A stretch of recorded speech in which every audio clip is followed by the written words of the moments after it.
Here we have a wet room conversion. This is what was a fairly small bathroom with a bath. We've taken that out and turned it into quite a spacious wet room. There's the floor.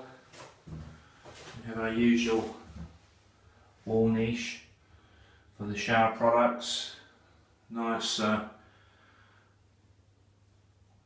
shower head, LED lighting, nice cuts into the vaulted ceiling.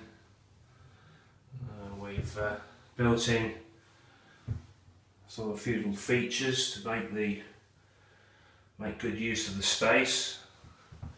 Makes it look nice. One of our signatures, wall hung toilet. So everything's off the floor. Nice chrome flush plate. And of course chrome radiator, towel rail. We like shiny things. And just pan around, wall hung basin with infrared switching.